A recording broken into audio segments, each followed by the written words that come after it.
Okay. So thank you, Royster. Thank you all for coming to this event. I think it's a tremendous opportunity for all of you to step out of your day, step out of your week, step out of your year, and just spend a day reflecting on what it is you do as student affairs professionals, what it is you do in student life, how it connects to the academic side of what we do with our students. I think it's so useful sometimes to just step back and think and reflect and vision the future. So, wait, I can do this. I'm an engineer. Oh, there it is. All right. So, global and engaged education. What the heck is that? So, I wanted to really spend a little bit of time thinking about a vision of the future, and I have two visions of the future, actually. And so the first vision of the future that I want to give you is the following. I'm going to be replaced by Justin Timberlake, which doesn't sound so bad. My wife would like it. He's going to read my lecture into that video camera right there and talk to 200,000 students online. And they're going to take some online assessments that judge what they've learned. They're going to do this in their bathrobe, sitting in their bedroom. They're never going to meet all of you. They're never going to meet me. They're not even going to meet Justin. They're just going to do this online education. So that's a vision of the future. And it's one that I consider a nightmare. I suspect you consider it a nightmare because it absolutely misses what education is about. It replaces education with the notion that it's the delivery of content, that it's the mastery of a set of questionnaires and what's on those questionnaires, and that's not what real education is about. But that is a vision of the future that the world at large is creating and thinking about. And they're looking at that vision and they're saying, wouldn't that be cheaper? And don't you guys at Michigan cost a heck of a lot? So let's replace you with that vision of the future, of that online vision of the future in which students interact with each other through a mediated experience of digital technology, and in which the delivery of content is the focus of education. That's where we could be in 10 years if we don't think very creatively and very carefully about what it is we do and what the value we bring to our students is through a place-based campus with 1 billion bricks and, more importantly, all of you. So I want to talk more about a second vision in which we think about what is the value that we actually bring as a residential university. And how does that vision of what we bring as a residential university overcome that online vision that so many are reaching to now out of a sense of desperation? Because frankly, we do cost a lot. We are an expensive place to go. We are out of reach of too many of the citizens of Michigan or the citizens of the United States or the citizens of the world who desperately need what we can offer. The real challenge to us, though, is to make it clear to the world what it is that we actually offer and why that can't be replaced by what's online. There's going to be a series of pictures flashing by behind me. I'm not synchronized to them or anything. They just change every 1 minute, 40 seconds, carefully chosen time. They're all pictures of our students doing things. Okay? There are pictures here from alternative spring breaks. There are pictures here from students working and studying with colleagues abroad in Africa. There are pictures here of students doing work in Detroit. There are pictures of students engaging with the world. There are pictures of students having experiences in which it's not scripted, in which they really have to challenge themselves in important ways, in which the learning that they're achieving through these experiences could not be replaced by talking to a video monitor or even talking to another person through a video monitor. This kind of engaged learning is the kind that we need to create. It's the kind we already have a great deal of, but we need to create it at a greater scale. We need to create it at a scale that works for 43,000 students if we think about Ann Arbor. We need to create it at a scale that we can afford, because like it or not, we do have to be able to afford what we do. We have to create it with a quality and an intentionality that maybe we haven't fully achieved up to now. But it is this kind of engagement. It's learning through engaging with the world that we think has always been the value of the University of Michigan, and that we need to place and emphasize as the value of the University of Michigan going forward. That's why my job exists. That's why we now have a Vice Provost for Global and Engaged Education. It's to really try and further that kind of learning on the academic side of the house. Now the good news is, and I'll come back to this later, the good news is all of you in student life have been doing this kind of educational work for a number of years. By the way, also the good news is, so have many of my colleagues in the academic units and the academic departments. This isn't actually new to us. We just need to learn how to do it better. We need to learn how to do it more systematically and more intentionally. Why should we do this kind of learning? What's in it for the students to do this kind of learning? Our students are graduating into the 21st century, a 21st century in which the hegemony of the United States as the lead actor on the world stage is going to be weakened. It's going to be different. They're graduating into a 21st century in which the stability of jobs is going to be different. There's going to be much more volatility in careers. You're not going to go to work for IBM when you're 21 and retire from IBM when you're 65. There's going to be a very different world into which our students graduate, and they need to learn the skills that are necessary to thrive in that world. And from a University of Michigan perspective, thinking about our own values, they need to graduate into that world and be able to be social actors, make a difference, make a positive difference, because that's what this place is about. That's one of the things that makes this university special, is so many of our students are leaving here with that notion deeply inculcated within their being, that they are here to make a difference, that's what a Michigan education does for them. How do we create then that capacity within our students? They need to learn about creativity and innovation. They need to learn that creativity is not a fixed quantity, that we're not born with a certain amount of creativity and you're creative and I'm not. They need to learn how to develop their creative process, how to become innovators. They need to learn that those are skills that can be developed and grown, but you don't develop and grow those skills through listening to me talk about them or solving some equations. You learn and develop those skills through practice and through feedback and through critique. Our students need to learn to be agents of change. How do I look into the world and sense an opportunity? I could make the world better if I could address that problem, solve that problem, manage that problem, challenge that problem. How do I learn to sense those kinds of opportunities? And how do I learn to be an actor that actually then implements? It's not enough to just say, oh, it would be great if we could solve the problem of providing potable water for billions of people. Yeah, it's true. How do I do it?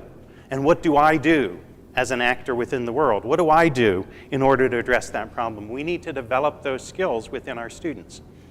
Skills about sensing opportunities, skills about understanding where they can bring value, understanding that by addressing this problem in this way, value will be created, people will be willing to pay for, support, give a return in addressing that opportunity because it brings them value, understanding how to see that value, understanding how to be persistent, develop resources, overcome barriers. This is a set of skills that our students need to develop, and they're not going to develop them by sitting in calculus class or statistics class. They're going to start to develop them through practice, through engaging in the world. Our students need to learn to do that kind of work across cultures, across differences. We are actors on a global stage. Even within our own country, we're multi-ethnic, we're multiracial, we're multicultural within this country, let alone across the world. And our students will work with others who are very different from themselves, who have different values, who what I think is important may not be what you think is important. And that's okay. What I need to understand as an actor in the world is how to understand what you value, how to work across our value differences, how to address your needs and not see the world only through my needs. Our students need to develop that facility to work across cultures, to work across great differences. Our students need to develop not just the ability to work in teams, but the capacity to work in teams, the desire to work in teams. They need to understand that my ideas, maybe they're good, maybe they're not, but they become much more powerful when I pound my ideas against your ideas. And together we build greater ideas. And together we are more effective actors in the world than we are separately. Developing that set of skills for our students is again one that is not going to be learned through watching a video of Justin Timberlake teach calculus. It's not going to be learned through listening to me talk about nuclear reactors or whatever it is that I talk about in class. It's going to be learned through practicing. It's going to be learned through trying those ideas out, getting feedback, getting guidance from all of you, from me, from my colleagues, from all of us to help our students learn that set of skills. Our students need to learn to really effectively communicate across those differences as well. It's not enough just to think about how do I communicate with a certain mode or with similar colleagues, but in order for my ideas to be brought into the world and to have value and to make a difference, I need to be able to share them and communicate them with those who are very different. That's, again, a set of skills that I learned not by reading. I learned those by doing. Our students need to learn to deal with complexity. We're living in an age now where all the low-hanging fruit's been picked. Our students, as actors in the world, are going to deal with incredibly complex problems. Problems that many of these problems are problems we will never solve, we will manage. Even learning just to distinguish what are the problems I can solve and what are the problems I can manage. How does addressing this problem create another problem? How do I manage that kind of conflict? How do I address the fact that in solving the concerns that you may have and bringing you value, I may disadvantage you? How do I address that kind of complexity? And again, we won't be able to teach that kind of skill or start our students on the path to developing that kind of skill simply through an online or a lecture-driven kind of experience. Those kinds of skills will be developed by getting our students into unscripted situations where they have to practice these skills, where they have to fail. And for our students, learning how to fail is a huge and important challenge. Our students came to us from high school mostly having never failed. You guys all know this. One of our students' biggest challenges here is learning how to get through that first failure. One of our biggest values as an educational institution is creating those circumstances where our students will be challenged. It's not our goal to have students fail, but if we're not challenging them, then we're not giving them their money's worth. If a student reaches the end of 4 years as an undergraduate here and says, boy, that was easy, well, then we were the wrong place for them, and we should be ashamed.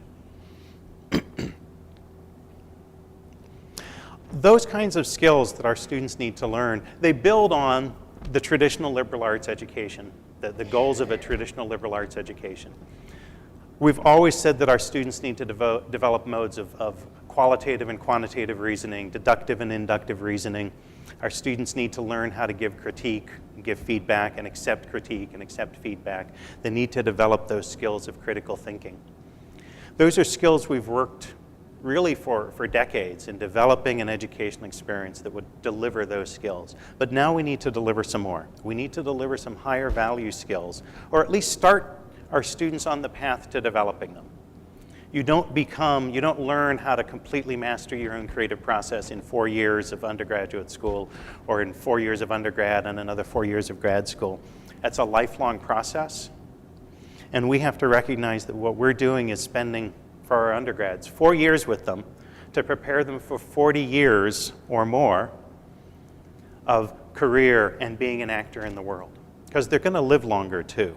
And the length of their careers are going to be longer than the length of my career will be. And so we really are challenged to provide these kinds of experiences for our students.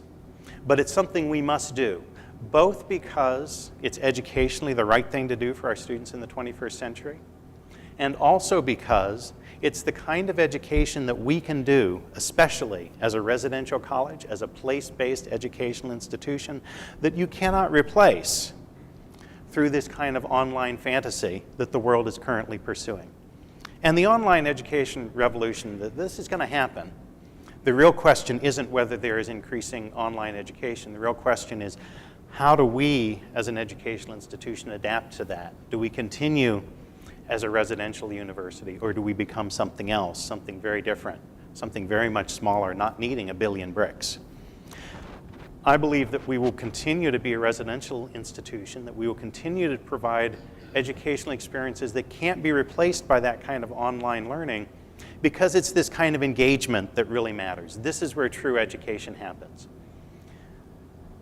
The kind of experiences that we provide to students through things like Europe, through things like alternative spring break, through projects abroad, developing water systems in the Pantanal in Brazil, through the work that we do in Detroit in engaging with the reconstruction of Detroit and engaging with the people in Detroit to understand their needs and where we can help them and where they can help us. Those are the great educational experiences that we can uniquely provide. The educational experiences that we can provide where our students come together and work together and see each other face to face, because learning is a social construct.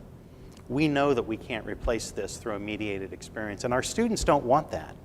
Our students are very clear themselves that they don't want to come here and then take online classes and talk to each other through Facebook. That's one mode of communication they have. But our students get together. They don't just talk through their cell phones. They don't just talk through texts. Yes, that's one way they communicate, but they communicate in person as well. I think one of the great ironies of the whole online education revolution is this. There are a number of companies based in Silicon Valley that are pushing online education. We should do all of our education online, and they'll sell it to us. Those are commercial companies. They're invested in by venture capitalists. So the people who provide the money to support those companies, venture capitalists, where are they based? They're based physically right next door to the companies that they fund. And this is true, they refuse to be elsewhere. They want to walk next door and see face to face the people that they're giving money to. The very companies that are telling us we could do all of this online virtually and never get together face to face refuse to work that way themselves. And I think you as student affairs professionals, as academics, you know this to be incredibly true. You know that the real learning that we're going to give to our students is going to come through their interactions with each other and with us, through the coaching, through the feedback we can give, through the engagement that they have with each other, with us, with the world, with the challenges of the world. That's where they're going to learn these skills that are so important, these skills at the top of this list here that are founded on the classic skills that we teach in a liberal arts education. This is what we have to do for our students in the 21st century. And what we have to do is figure out how to do that together as a team. I've not said anything about credit or no credit. This isn't about what you do in the classroom or the curriculum and what you do outside the curriculum. This is about the whole educational experience. It's about the environment in which our students learn. And that's a holistic system. That's the system that we as faculty and you as student affairs professionals put together for our students in this place that lets them launch into the development of these skills and lets them launch out as actors in the world who are going to make a positive difference. So that's the work we have to do. It's really challenging, but it's really fun. And I'm really excited that so many of you who I've talked to are interested in this kind of work and in developing these kinds of capabilities in our students. And so I think we're going to have a great and productive, next 5 years or so in developing this kind of vision within the University of Michigan. So thank you.